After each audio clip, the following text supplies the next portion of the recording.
berbeda pandangan. Ada yang mengatakan harus amandemen Undang-Undang Dasar 45. MPR juga ditugasi untuk membuat pokok-pokok haluan negara. Kan tidak salah.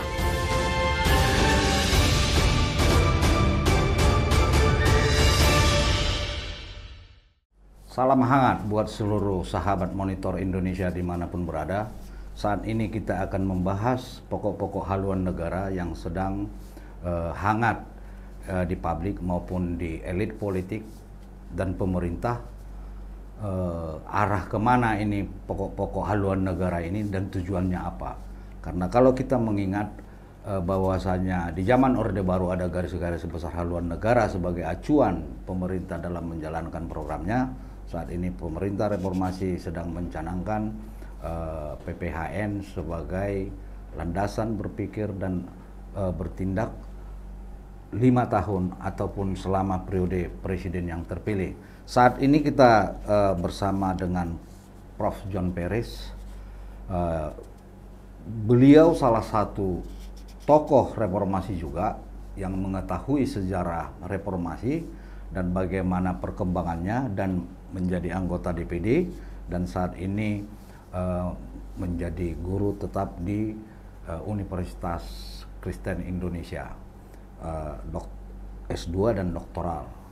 Demikian. Selamat siang, Prof. Selamat siang, Bu. Apa kabar? Baik. Jadi begini, Prof. Saat ini karena ini sangat penting dan menentukan arah perjalanan bangsa ini ke depan. Apakah akan ada perubahan dengan pokok-pokok haluan negara ini atau akan tetap keadaannya begini? Yang menjadi pertanyaan, Prof, pokok-pokok haluan negara ini saat ini sedang dibahas MPR dan mereka sedang berbeda pandangan. Ada yang mengatakan harus amandemen Undang-Undang Dasar 45 dan ada yang mengatakan cukup dengan TAP MPR dan ada yang mengatakan pakai undang-undang. Sebagai politikus juga, Prof, dan pemandangan-pemandangan dalam hal kebijakan-kebijakan pemerintah sesuai sosiologi dan karakter hukum di Indonesia ini, PPHN ini sebenarnya pertama apakah memang dibutuhkan saat ini? Kedua, apa landasan hukum yang bagus, Prof? Apakah TAP MPR tadi atau amandemen Undang-Undang Dasar 45 atau undang-undang? Bagaimana pandangan Prof dan pemikiran? Iya, saya kira ini aspirasi kolektif dari komunitas publik ya. Ada di perguruan tinggi, ratusan perguruan tinggi mendukung ya bahwa PPHN itu harus dimasukkan dalam sistem politik dan kenegaraan kita. Apakah itu melalui amandemen Undang-Undang Dasar 45 lagi untuk sedikit merevisi pasal 3 Undang-Undang Dasar 45 yang menyatakan bahwa presiden ya bukan presiden, yang menyatakan bahwa MPR menetapkan Undang-Undang Dasar 45 yang tadinya waktu naskah awal itu dan menetapkan garis-garis besar haluan negara. Ya. Gitu. Nah, menetapkan garis-garis besar haluan negara ini kan sudah dihapus. Ya, pada amandemen pertama itu. Ya. Tahun 1998. Ya. Ya, itu. Jadi memang belajar dari pengalaman Orde Baru, walaupun dia otoriter, tapi sistem pembangunan dan pemerintahan itu stabil. Ya, presiden juga sedapat mungkin pada waktu itu mengikuti apa yang telah ditetapkan oleh Undang-Undang Dasar 45 maupun garis-garis besar haluan negara itu. Nah, sekarang kan tidak. Setelah reformasi semua itu dirubah secara total, ya, secara radikal, gitu ya. Dan kelihatannya menurut beberapa teoretikus, melalui beberapa ilmuwan ya atau pakar hukum tata negara dan politik itu, kelihatannya demokrasi kita ini sudah beralih dari demokrasi deliberatif menjadi demokrasi liberal. Ya.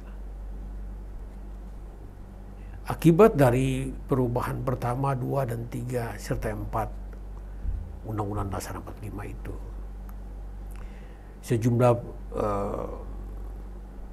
lembaga negara baru sudah dibentuk, antara lain DPD, Komisi Yudisial, ya, kemudian Mahkamah Konstitusi. Sementara DPA itu sudah dihapus. Ya. Tidak apa-apa, menurut saya tidak apa-apa. Ya. Tetapi aspirasi yang berkembang dari masyarakat juga, terutama kalangan kampus, untuk mengatakan bahwa kenapa MPR sekarang ragu untuk memunculkan lagi garis-garis besar haluan negara, atau dalam terminologi yang baru itu pokok-pokok haluan negara. Ya. Ya. Nah, saya kebetulan di Komisi Kajian Ketatanegaraan MPR RI sekarang ini, K3 MPR RI.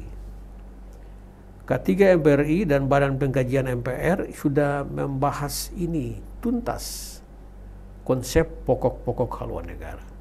Tuntas kita sudah tuntas, Prof, ya? Tuntas. Tetapi kesepakatan partai-partai untuk mengatakan pada tahun ini sampai pada pemilu 2024 itu tidak dilakukan amandemen terhadap Undang-Undang Dasar 45. Apalagi mengamandemen pasal 3. Ya. Menambah lagi tugas MPR untuk menetapkan pokok-pokok haluan negara. Tapi apakah Prof, PPH ini lebih bagus di Undang-Undang Dasar 45 itu, atau memang hanya tetap MPR? Ya, jadi wadah hukumnya itu, payung hukumnya itu ada pilihan 3. Di Undang-Undang Dasar 45 harus jelas ditetapkan dalam pasal 3 itu. Selain MPR menetapkan Undang-Undang Dasar, MPR juga menetapkan garis besar haluan negara seperti yang dulu. Ya, dikembalikan seperti itu. Yang kedua diwadahi dalam undang-undang. Undang-undang pokok-pokok haluan negara.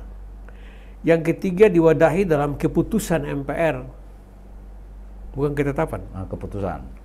Persoalannya keputusan MPR itu dia bersifat beseeking, bukan reheling, bukan aturan. Keputusan MPR itu lalu dia tidak mempunyai daya ikat keluar, cuma daya ikat ke dalam saja. Persoalan di situ. Lalu muncul gagasan dari Ketua MPR, Bambang Susatyo, mengatakan bahwa bisa melalui TAF MPR dengan jalan membuat konvensi baru, konvensi ketatanegaraan, ya. Bahwa walaupun tidak diatur di pasal 3 itu, bisa konvensi muncul untuk MPR diberikan kewenangan untuk melahirkan pokok-pokok haluan negara. Saya punya punya usul begini, itu bisa dimasukkan di dalam pasal 3 aturan tambahan Undang-Undang Dasar 45. Oh, dalam, ya. Pasal 3 aturan tambahan Undang-Undang Dasar 45 itu, ya, diberikan tugas kepada MPR, jadi bukan kewenangan. Ya. Diberikan tugas kepada MPR itu untuk MPR ditugasi untuk membuat pokok-pokok haluan negara. Jadi itu dimasukkan dalam pasal 2 aturan tambahan. Oh, aturan tambahannya, Prof, nggak usah di Undang-Undang Dasarnya. Nggak usah. Tetap di Undang-Undang Dasar, tapi dia masuk pada aturan tambahan. Tetap juga amandemen namanya? Iya dong. Tapi tidak terlalu sulit kalau kita mengamandemen seperti pasal-pasal. Tambahan. Ini kan cuma tambahan. Tambahan. Apa sih artinya tambahan itu? Tambahan itu artinya ada ruang, ada kesempatan untuk menambah sesuatu yang tidak ada menjadi ada. Ambil contoh. Aturan tambahan pasal 1, MPR ditugasi untuk melakukan peninjauan terhadap materi, ya, dan status hukum ketetapan MPR, ya, S dan ketetapan MPR untuk diambil keputusan pada sidang MPR 2003. MPR ditugasi. Ya. Nah, saya usulkan Ditambahkan pasal 2. MPR juga ditugasi untuk membuat pokok-pokok haluan negara. Kan tidak salah. Di aturan tambahan ya. Aturan tambahan. Jadi bukan kewenangan, Pak Tom. Iya, iya. Penugasan. Penugasan. Tadi kan Prof katakan saya tangkap, Prof mengatakan bahwasanya ketika Prof di DPD, bahwasanya PPHN ini sudah tuntas dibahas. Itu button up juga, Prof ya? Iya, iya. Bukan top down ya? Button up.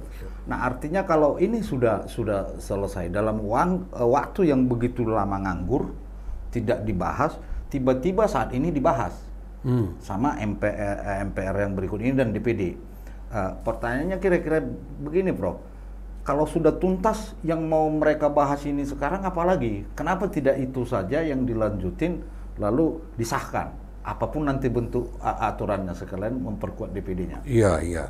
Jadi pada waktu saya di sana 10 tahun itu, ratusan perguruan tinggi itu sudah setuju bahwa perlu ada PPHN. Ya. Ratusan organisasi kemasyarakatan dan organisasi masyarakat adat. Ya. Udah. Bahkan bukan saya setuju, kita melakukan rapat dengar pendapat dengan mereka. Pada waktu reses, kunjungan ke Dapil itu kita menghubungi mereka semua, sudah setuju. Bahwa kemudian ada perkembangan baru, ya. Pada periode kedua itu misalnya, waktu saya di DPD, serentak dengan itu juga kan terjadi perubahan pada anggota-anggota DPR karena yang lama tidak terpilih, yang baru terpilih lagi. Mereka punya visi baru lagi tentang substansi PPHN itu. Jadi politik itu memang sangat dinamis, gitu. Yang sudah kita rancang begitu baik bisa saja berubah. Betul, Prof. Dan PPHN yang sekarang, kalaupun kita sudah sependapat, ya tinggal dicari wadah hukumnya. Tapi kalau tidak tercapai pada 2024, ya hasil pemilu 2024 itu melahirkan lagi anggota DPD dan DPR yang baru. Berubah lagi. Tapi begini, Prof, saya agak tertarik dengan Prof ini. Kalau setiap anggota DPR, DPD dan MPR berganti, lalu mengikuti pemikiran mereka terus, artinya Pancasila nggak jalan dong. Atau nggak, dasar kita kan Pancasila, Prof. Artinya begini, dasar negara ini kan Pancasila, sumber hukum dari segala hukum. Artinya ketika, katakanlah kemarin Prof 10 tahun ada di DPD membahas ini PPHN, kan untuk kepentingan masyarakat ke bawah. Tinggal melanjutkan seharusnya, kalau mau benar-benar di Pancasilanya. Kalau nanti pakai pemikiran pribadi-pribadi, tidak secara umum, wah, gak tuntas-tuntas ini, Prof, kalau menurut saya, Prof. Ya, Pancasila sebagai filosofi Syekh Slak itu, sebagai guru norm, sebagai stat fundamental norm itu tetap sama. Ya. Yang kita pakai dan mereka juga tetap sama. Ya, tapi yang berubah adalah perspektifnya, visi politiknya. Ya, ya kita ini ada kurang lebih 10 partai politik, 10 visi, 10 misi. Walaupun ideologinya tetap Pancasila. Betul, Prof. Saya mengerti itu, Prof. Dan mereka juga punya ideologi partai tersendiri. Iya. Ya, itu. Ya, misalnya dalam kelompok Islam saja seperti sekarang Masyumi muncul lagi. Iya. Ya, Partai Umat. Apalagi yang Anies Mata itu. Ya toh, Garuda ya? Bukan, Prof. Apa itu berkarya? Bukan berkarya. Ya. Lupa ya? Ya, ini kan berdasarkan teologi, berdasarkan aliran-aliran, mazhab-mazhab juga berubah. Sama dengan Kristen itu waktu zaman Orde Lama itu Perkindo Katolik. Ya. Semua itu ada Pancasila di atas, tapi di bawah itu ada ideologi partai masing-masing, ada visi dan misi masing-masing. Selain menggantikan anggota DPR, menggantikan pengurus partai juga, mengganti ketua umum, sekjen, punya visi tersendiri. Lalu pertanyaan Bung Tom tadi menarik, kapan selesainya? Ya, kapan selesai Pak kalau gue? Padahal semua kan dirumuskan di atas platform Pancasila yang sama, Pancasila, gitu. Tapi itulah saya katakan bahwa dalam politik itu tata negara ya, politik tata negara dan hukum tata negara itu sangat dinamis. Dari semua aspek kehidupan ketatanegaraan di Indonesia ini, tata negara yang paling sibuk. Ya. Apa bukan karena begini, Prof? Maaf ini, Prof. Pancasila ini kan menyatukan, Prof. Sebenarnya.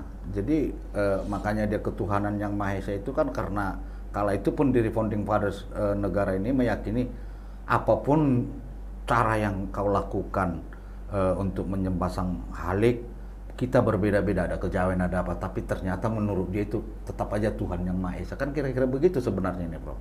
Tadi perspektif berpikirnya, Prof.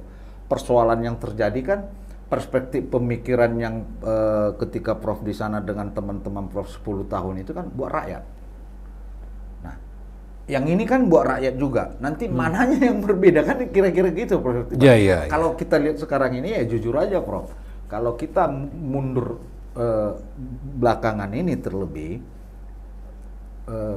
DPR yang senaudel dalam hal mendobrak undang-undang, tambahkan persoalan baru juga, artinya menurut pemahaman saya bukan kepentingan rakyat, itu kepentingan kelompok.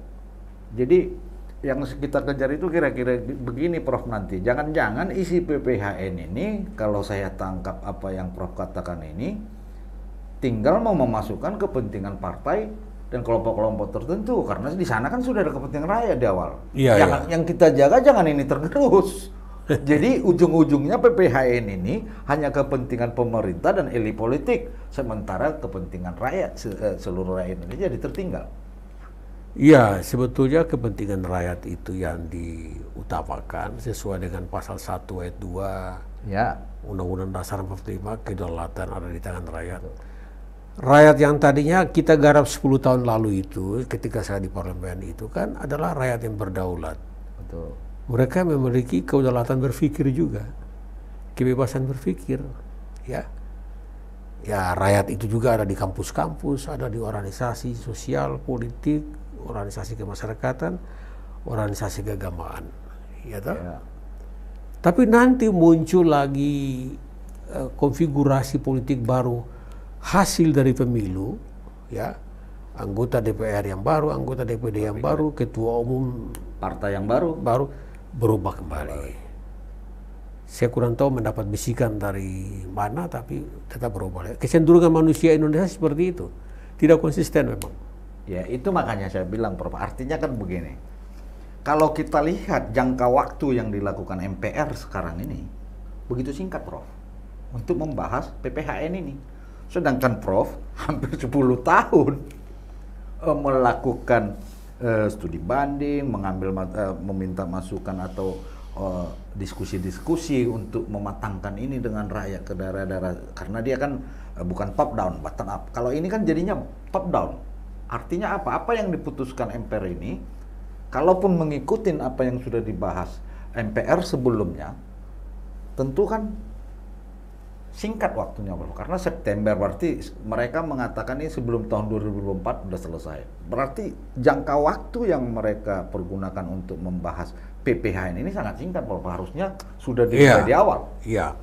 Harusnya MPR juga harus konsisten, ya. Iya. Pimpinan misalnya. Ini kalau dihitung dari era SBY sebenarnya. Sudah berarti sudah hampir 20 tahun. 20 tahun. Itu berarti sudah 3 periode lebih. 3 periode lebih. Hasil yang digapai oleh periode pertama itu pada SBY yang periode pertama 2004-2009. Ya, kenapa itu tidak diputuskan dalam sidang berikutnya oleh MPR yang baru, bahwa tinggal pimpinan MPR mengkaji hasil bahasan periode sebelumnya. Menuju 5 tahun lagi berikut, begitu caranya.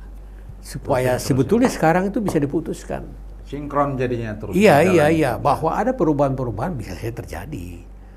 Ya soal COVID lah, soal Rusia, Ukraina lah, ya toh, soal krisis global lah, itu pasti terjadi. Mana yang tidak pasti? Iya. Tapi hal-hal yang lain misalnya kesehatan, pendidikan itu kan standar.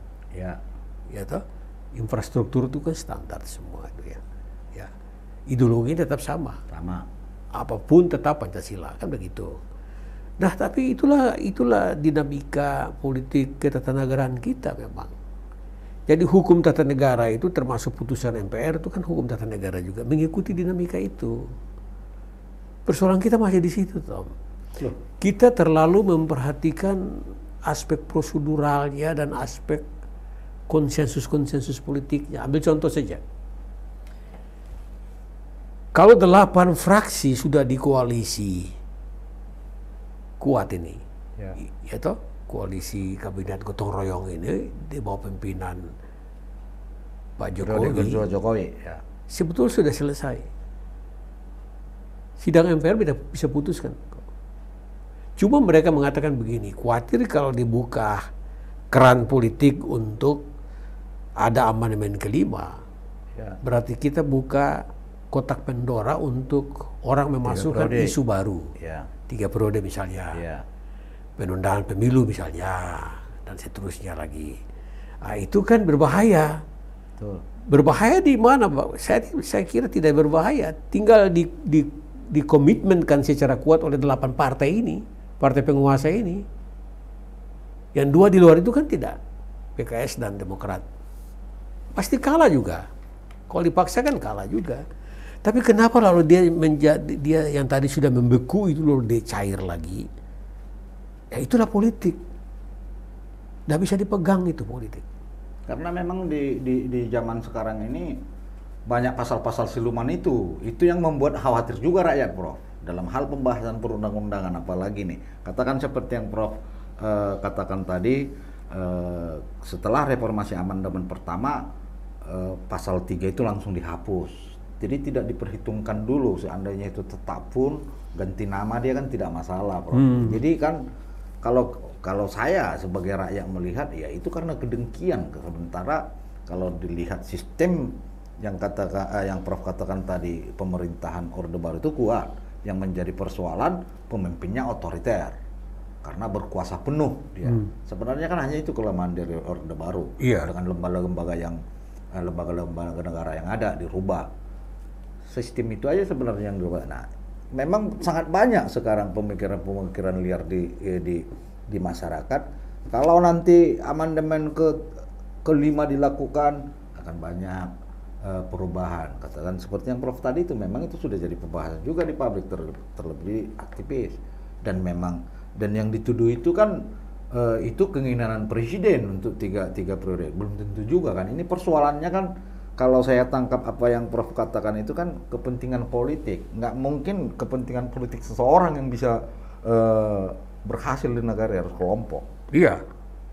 Nah jadi saya sedikit ini juga, Prof. Artinya begini, kalau terus kita begitu pola pikirnya, ya sampai kapan negeri ini nanti bisa mencapai masyarakat adil dan merdeka itu? Karena ganti orang dan tidak mau mengikut, kan ceritanya kan itu, Prof. Artinya, ini pemikiran Prof ini dikit lagi dipoles ini, jadi nih, kan kira harusnya kan begitu, Prof. Atau katakanlah MPR sekarang ini membahas apa PPHN yang sudah dibuat MPR sebelumnya dan DPD. Nah ini aja, ini kayaknya udah bagus semua ya. Kalau sudah bagus semua dijalanin, disahkan. Tinggal payung hukumnya apa. Ya, oke. Saya sederhanakan persoalannya. Sebetulnya sudah mulai mengerucut. Kalau wadah hukumnya itu di undang-undang. Undang-undang tentang pokok-pokok haluan negara. Itu clear itu. Semua partai pasti mendukung itu. Untuk menghindari amandemen konstitusi ini, supaya kotak Pandora tidak terisi dengan isu baru. Nah, persoalannya kalau itu diwadahi di undang-undang, sewaktu-waktu ganti presiden cabut lagi. Presiden baru yang bukan Jokowi cabut lagi. Dan seterusnya begitu, cabut lagi. Tapi kalau di amandemen dia susah. Atau bisa saja dia berlaku 5 tahun, kacau, presiden keluarkan perpu lagi. Itu kelemahannya kalau undang-undang, Prof ya. Kelemahannya kalau undang-undang di situ. Tapi kalau dia di Undang-Undang Dasar 45, dia lebih kokoh. Karena berarti seharusnya dia masuk di Undang-Undang Dasar 45 aja, sekalian aja Prof memperkuat DPD ya.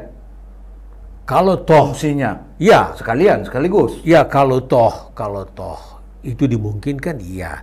Tapi kalau memang komitmen untuk hanya PPHN, tidak MPR diperkuat, tidak DPD diperkuat, ya toh? Iya. Oke, kita setuju masuk di tahap MPR, tetapi munculkan pasal 2 aturan tambahan itu. Tapi sayanglah Prof, artinya begini, kalau dilihat dari sistem yang ada kan sistemnya kuat. Ketulusan aja di sini tidak ada dan kemauan, kekhawatiran dari DPR kan. Seharusnya kan ketika DPR itu memutuskan sebuah undang-undang, di sanalah fungsi DPD. Persoalannya dalam politik tidak ada ketulusan.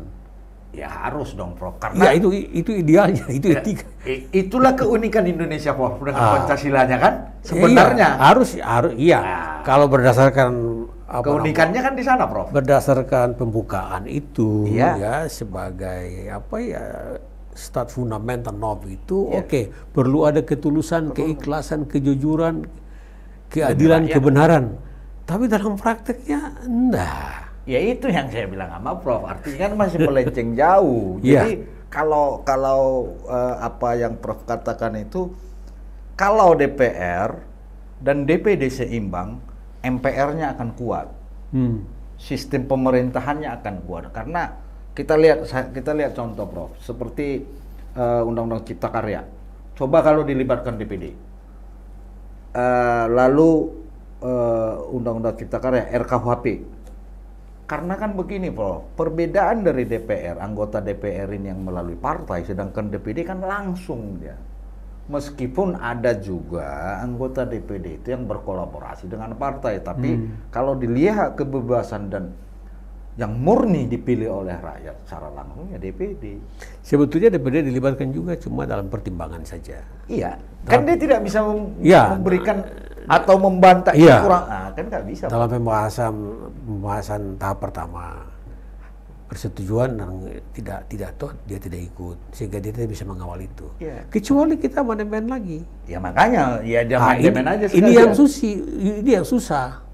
Karena mereka tidak mau membuka kesempatan ini, itu kotak Pandora yang mereka khawatirkan. Sehingga DPD tetap diperlemah. Oh, artinya Prof,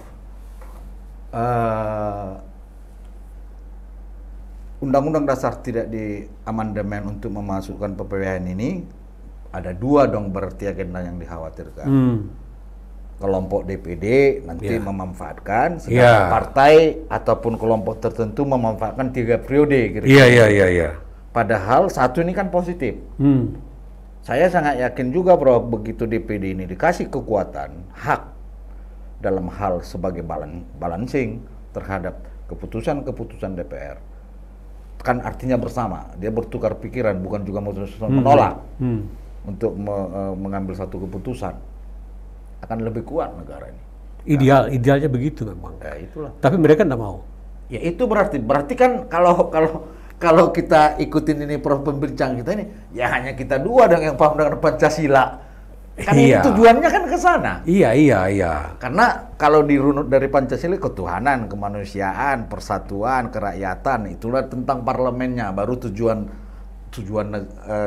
negara, tujuan rakyat, cita-cita rakyat. Yang kelima. Kan harus berurut ini Prof. Iya. Di atas lalu. Jadi kalau nggak bisa begitu ya susah, berarti kan nggak mungkin juga kita dua ngurus negara ini, begitu banyak partai. Kan begitu Prof. Iya. Jadi saya kira dia diwadahi di undang-undang, paling tidak untuk sementara udah cukup. Tetapi undang-undang itu harus mengikat semua warga negara, mengikat semua lembaga negara. Karena orang berpikir begini, seolah-olah PPHN atau GBHN itu hanya untuk presiden. Padahal itu untuk semua lembaga negara. Semua. Konsep kita itu semua apa yang harus dikerjakan oleh MPR, DPR, DPD, Presiden, BPK, Mahkamah Konstitusi, Mahkamah Agung, dan lain-lain. Ya toh? Jadi tidak benar itu ada pemikiran bahwa PPHN itu hanya untuk presiden. Kalau itu hanya untuk presiden, cukup di undang-undang tentang RPJMN. Nggak bisa. Nah kalau begitu isu yang berkembang, artinya kan Prof, kalau kita lihat sekarang ini, kenapa PPH ini dibutuhkan, menanggapi apa Prof tadi itu kan, Menteri A ngomong B, Menteri B ngomong C. Ini kan bertabrakan terus jadinya. Nah Itulah gunanya PPN, kira-kira gitu. Itulah gunanya PPN seperti GBN yang dulu. Ya, jadi teratur satu.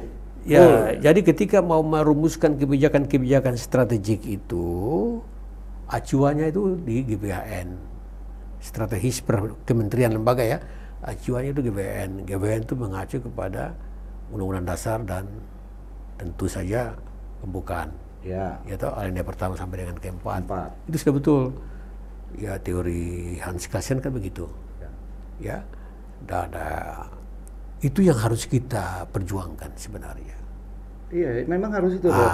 Saya pernah baca buku Di Bawah Bendera Revolusi, Bung Karno itu mengatakan bahwasanya hasil dari demokrasi itu partai itu yang membuktikan dengan dibentuknya satu pemerintahan yang kuat. Kalau kita lihat sekarang ini kan semua kekuatan itu itu kan ada di partai, Prof. Betul. Itu ya demokrasi modern itu, dan Bung Karno sudah memprediksi seperti itu akan terjadi di Indonesia. Dan itu terjadi. Walaupun dia juga pernah melakukan sesuatu yang mengejutkan, ada partai tunggal saja. Ya, betul. Dalam sejarah, tapi itu tidak terbukti, tidak terwujud. Ya. Tapi partai politik lah itu dia salah satu pilar yang sangat penting dari demokrasi. Tidak ada bentuk yang lain. Ya. Partai politik. Dan itu kita impor dari barat. Partai politik itu ya? Ya, itu pilar demokrasi yang sangat kuat. Selain itu pers. Ya, Bung Tom dan teman-temannya. Ya. Masyarakat sipil. Kan begitu. Ya. Itu ya. Jadi partai tidak apa-apa, tapi memang kita juga harus meninjau ulang ya konstruksi partai ya, yang multi partai yang banyak seperti ini juga tidak efektif. Ya mungkin ada penyederhanaan partai. Kalau pandangan Prof itu partai yang pas dimiliki oleh bangsa ini berapa, Prof? Antara 3 sampai 5. Itu Prof idealnya. Iya. Artinya kalau berarti mengikut seperti Amerika lah, meskipun banyak partai-partai kecil, tapi yang top skornya yang 5 ini, keterwakilan mereka di situ. Iya. Bung Soeharto sudah mencoba itu kan? Iya, 3. Dari multipartai menjadi 3. Dan bertahan cukup lama. Bertahan cukup lama karena apa? Karena Undang-Undang Dasar itu memberikan kewenangan yang sangat besar kepada Presiden. Ya. Untuk mengontrol jalannya pemerintahan negara itu. Ya. Tapi partai merasa nggak dikasih kebebasan ke saat itu, Prof? Kalau Golkar merasakan kebebasan itu. Betul. Yang tidak bebas itu PDI dan P3. Ya, itu yang menjadi rasa cemburu dan iri. Itulah sebabnya di situ bibit-bibit reformasi muncul kan? Muncul ya. Gitu. Tapi tidak apa-apa. Artinya Soekarno sudah benar banget itu. Soeharto, sorry. Ya. Pancasila sebagai satu-satunya asas. Itu dulu. Ya. Berhasil. Trilogi pembangunan. Ya, stabilitas politik. Ya, pemerataan pembangunan dan keadilan. Itu yang buat dia kuat, Prof. Kuat. Sebenarnya. Di bawah itu 8 jalur pemerataan. Ada SD Impres, ada puskesmas, ada macam dibangun. Ya. Bertahan. Nah, cuma pada periode keempat dia sudah mulai diganggu. Ya, berbarengan juga dengan people powers di Filipina, gerakan-gerakan politik di berbagai negara. Mahasiswa sudah semakin berani dan cerdas, sudah banyak politisi. Iya. Zaman saya dulu mahasiswa itu saya punya referensi cuma 2 orang, Pak, kalau bicara politik. Iya, Prof. Ya, satu Sabam Sirait, kedua Alfian. Dr. Alfian dari UNAS. Sekarang udah tidak terhitung lagi. Cangkan banyaknya, Prof. Ya, sudah banyak yang cerdas. Artinya politik itu pun semakin tumbuh subur. Ya. Tinggal menjadi permasalahan bagaimana para politikus ini memahami satu-satunya harus memang mengacu ke Pancasila itu kan. Ya. Ini kalau saya lihat kondisi ini, Prof, kedalam saya ini banyak juga praktisi ataupun politikus ini melenceng pemikirannya lebih ke duniawi, Prof, ke pribadi itu loh maksudnya. Iya. Jadi memang teori politik itu kan perebutan kekuasaan. Kalau nggak direbut kekuasaan itu bisa nggak, Prof? Nggak bisa, harus direbut. Kenapa Prof harus direbut ya? Rebut tanda kutip ya, artinya rebut tentunya dengan melalui pemilu, melalui pembentukan partai. Nah, siapa yang membiayai partai itu? Mekanisme kan? Ya, oligarki perlu untuk membackup partai itu. Di semua negara besar di dunia tuh oligarki itu di belakang partai. Oligarki itu membiayai partai politik, lalu partai politik duduk melalui orang-orangnya. Ya. Orang-orangnya itu akan berjuang juga untuk rakyat, tapi sekaligus juga untuk kaum oligarki, untuk meneruskan imperium bisnisnya. Kenapa tidak dirubah aja, Prof? Artinya begini, Prof, kalau boleh, Prof, menyambung pemikiran Prof itu. Negara aja yang biayai, toh juga kan rakyat ngasih suaranya gratis. Sudah ada pikiran seperti itu. Harusnya kan begitu, Prof. Negara membiayai partai politik. Iya. Sudah ada. Negara yang membiayai semua partai politik itu. Tapi kalau kotak Pandora itu dibuka, ya, kotak Pandora dalam pemikiran dibuka perspektif dari berbagai unsur untuk setuju bahwa partai politik dibiayai oleh negara. Pemerintah. Itu orang berbondong-bondong membangun partai politik semua. Tidak dibatasi juga, Prof, seperti Memang ada juga dibatasi di dalam partai, di undang-undang partai. Ya. Tetapi bahwa untuk melahirkan itu kan tidak bisa dibatasi. Betul. Yang penting dia memenuhi dukungan sekian persen dari jumlah penduduk. Ya toh, KTP-nya, bangun kantornya dan sebagainya. Apakah biaya dari negara untuk mulai dari situ ataukah seperti sekarang negara juga pada akhirnya memberikan kepada partai uang tertentu bagi partai-partai yang lolos di parlemen.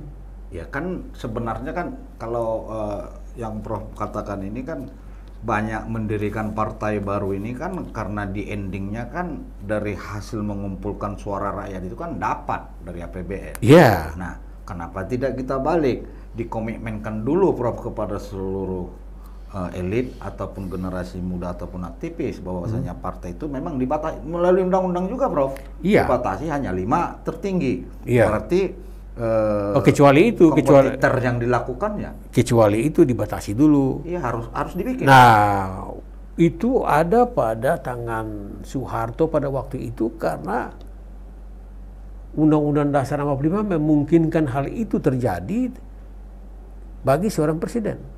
Dia memenang kewenangan mutlak itu. Ya. Coba aja di penjelasan Undang-Undang Dasar 45. Iya. Ya. Memegang kekuasaan pemerintah negara. Penjelasannya itu lebih mengerikan. Concentration of power and responsibility upon the president. Ya. Jadi konsentrasi kekuasaan itu berada di tangan presiden. Ya toh? Dia kendalikan. Dia menentukan siapa ketua umum Golkar, dia menentukan siapa ketua umum PDI, dia menentukan siapa ketua umum P3. Dia menentukan siapa itu ketua Mahkamah Agung pada waktu itu. Ya, itulah otoriternya. Sebetulnya bukan otoriter. Memang karena undang-undang. Karena Undang-Undang Dasar memberikan kepada dia kewenangan seperti itu. Misalnya dipilih untuk masa jabatan 5 tahun, sesudah dapat dipilih kembali dan 6 kali. Iya. Jadi bukan salahnya Soeharto, enggak. Undang-undang dasar ya. Undang-Undang Dasar yang memberikan kewenangan itu kepada dia. Tapi daripada seperti sekarang, Prof, artinya 9 partai yang ada dengan katakanlah ratusan orang-orang. Berarti kalau 9 kali 100 saya udah 900 orang. Pemikiran yang berbeda-beda, kepentingan berbeda-beda, lain lagi pribadi dengan kelompok. Kapan mereka mikirin raja kalau begitu? Kalau begitu pola pikir yang ada. Artinya kalau saya sepaham dengan Prof itu lebih baik negara yang membiayai tapi dibatasi melalui perundang-undangan. Iya, jadi negara membiayai itu ketika KPU sudah memutuskan berapa partai yang lolos. Pembentukan itu negara tidak bantu, atau? Iya. Pembentukan pembangunan infrastruktur negara tidak ada urusan. Tapi kan nanti Prof di pembentukan dan membentuk tidak ikut, tapi membiayai dari awal harus, karena ketika pembiayaan di awal inilah nanti masuk pemodal udah pasti kepentingan pemodal. Itu ya susah, agak sulit. Itu persoalannya sekarang. Iya, jadi bisa ribuan partai. Bahwa di tengah jalan mereka tidak lolos itu soal lain. Sama dengan orang membangun partai di daerah khususnya. Ya. Orang membangun partai-partai guram itu untuk apa? Pilkada. Ya. Karena diusung oleh partai politik atau gabungan partai politik. Partai yang tidak ada kursi di parlemen saja bisa mencalonkan. Kalau di daerah itu. Ya. Kalau di pusat kan tidak boleh. Sehingga terjadi transaksional ya. Itu soal di situ. Nah, partai bisa membangun kecuali membantu ketika sesuai dengan undang-undang itu 12 partai lolos. Itu partai mulai, negara sudah mulai membantu di situ. Iya, inilah baru disaring lagi. Ya, katakanlah berapa sih yang kalian keluar selama ini? Katakanlah begitu. Iya. Dan seterusnya kegiatan-kegiatan lebih lanjut. Ya. Dan harus dengan cara seperti itu oligarki dilarang masuk.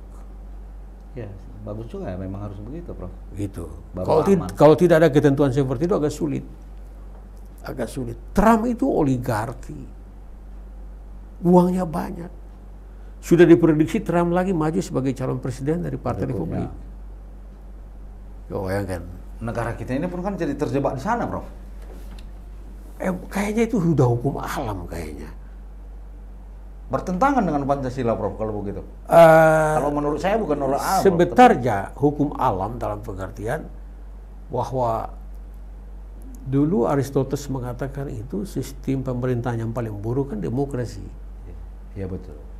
Betul Aristoteles. Iya dah? Masih ingat kan? Iya, Prof. Ya, tapi sekarang itulah yang paling ideal.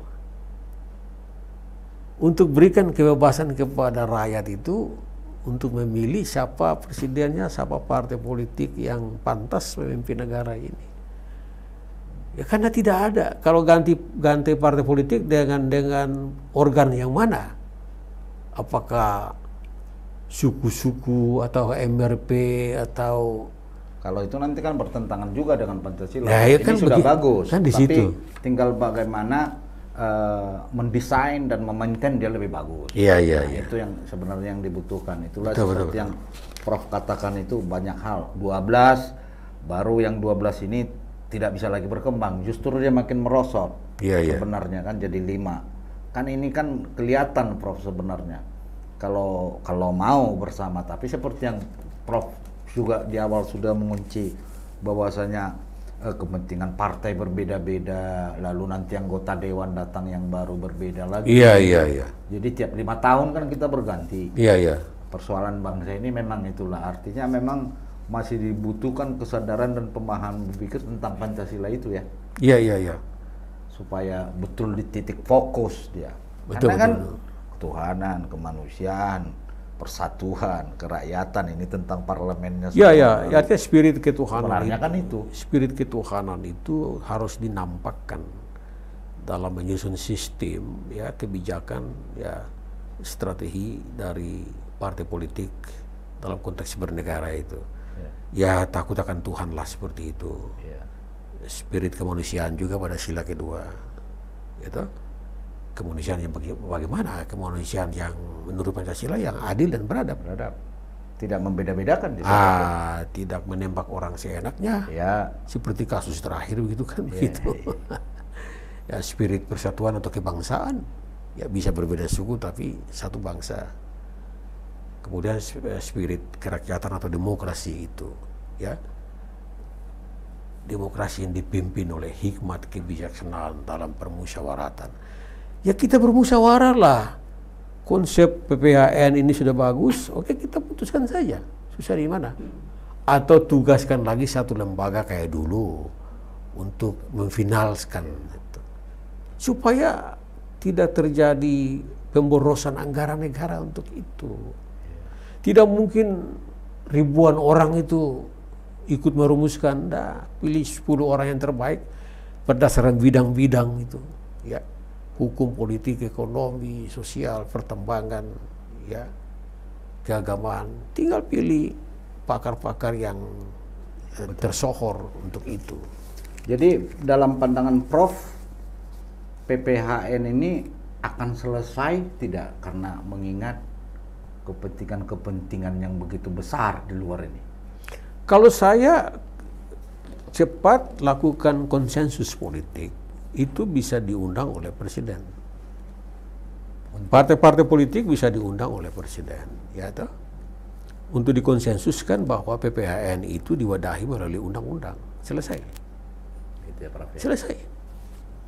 Supaya ke mulut itu ya, politik ya, hanya dengan persepsi, Prof. Iya, laten maupun manifest itu kita akhiri. Ya, begitu. Bahwa ada perubahan-perubahan kecil boleh saja terjadi. Karena partai-partai sekarang ini, Prof, sangat terganggu dengan pencapresan 2024, udah mulai panas ini. Iya. Karena PPHN mau dilahirkan kan. Iya, itu sebetulnya baru juga. Itu semua bargaining di situ. Ya toh? Kita mau PPHN tapi ya ginilah gini. Seperti soal usulan penundaan pemilu dan Jokowi 3 periode, saya sudah bilang itu waktu diminta wawancara dengan Jerry Sumampo. Saya bilang, ini kan gebrakan-gebrakan politik dalam rangka reshuffle. Dan betul, terjadi.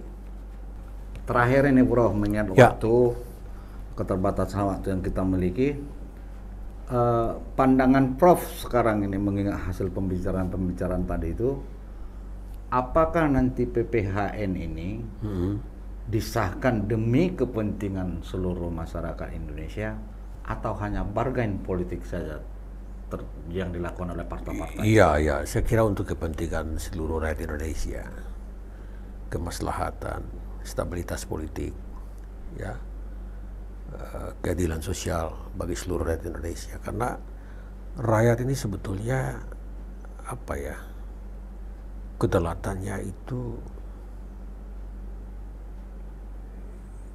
diambil oleh partai. Ya, tidak saja partai tapi penguasa juga. Saya tidak mau kedaulatan rakyat itu hanya pada waktu pemilu 2 menit dalam bilik suara, setelah itu keluar hilang kedaulatan itu. Tidak boleh. Ya, kedaulatan politik itu harus produk dari kedaulatan politik itu mereka berdaulat dalam ekonomi, pendidikan, kesehatan, fasilitas umum. Itulah hasilnya, Prof, ya. Karena rakyat memberikan pun secara gratis. Kan begitu. Ya, harusnya. Begitu. Ya, karena kedaulatan rakyat itu kan sebetulnya rakyat yang berkuasa itu. Ya. Dan konstitusi itu kan kontrak sosial antara penguasa dan rakyat. Kalau memang tidak becus ya rakyat minta diganti. Begitu. Kira-kira begitu. Ya, baik, Tom. Prof, mudah-mudahan Prof menjadi pembahasan kita ini bermanfaat untuk seluruh bangsa Indonesia ini, terlebih pemerintah dan negara. Demikian juga sebenarnya kalau kita berpandangan, Prof, karena Prof juga pernah ikut terlibat dalam hal pembahasan PPHN ini, seharusnya orang-orang DPD yang dulu yang punya pokok-pokok berpikir tentang haluan negara ini diundang juga seharusnya untuk mendulukan supaya tidak terlalu lama. Artinya kan nanti tidak ada lagi asumsi di tengah masyarakat, kan waktunya hanya setahun bahas langsung disahkan, kan kira selalu kan begitu, sedangkan anggaran habis. Jadi begitu, Prof. Terima kasih banyak, Prof. Terima kasih, Tom. Sahabat monitor yang baik, demikian pembahasan tentang PPHN dengan Profesor John Peris. Semoga bermanfaat untuk seluruh rakyat Indonesia, dan kita berharap dan berdoa mudah-mudahan PPHN yang akan disahkan oleh MPR sebagai pokok-pokok haluan negara lebih mengutamakan kepentingan seluruh rakyat Indonesia. Salam sehat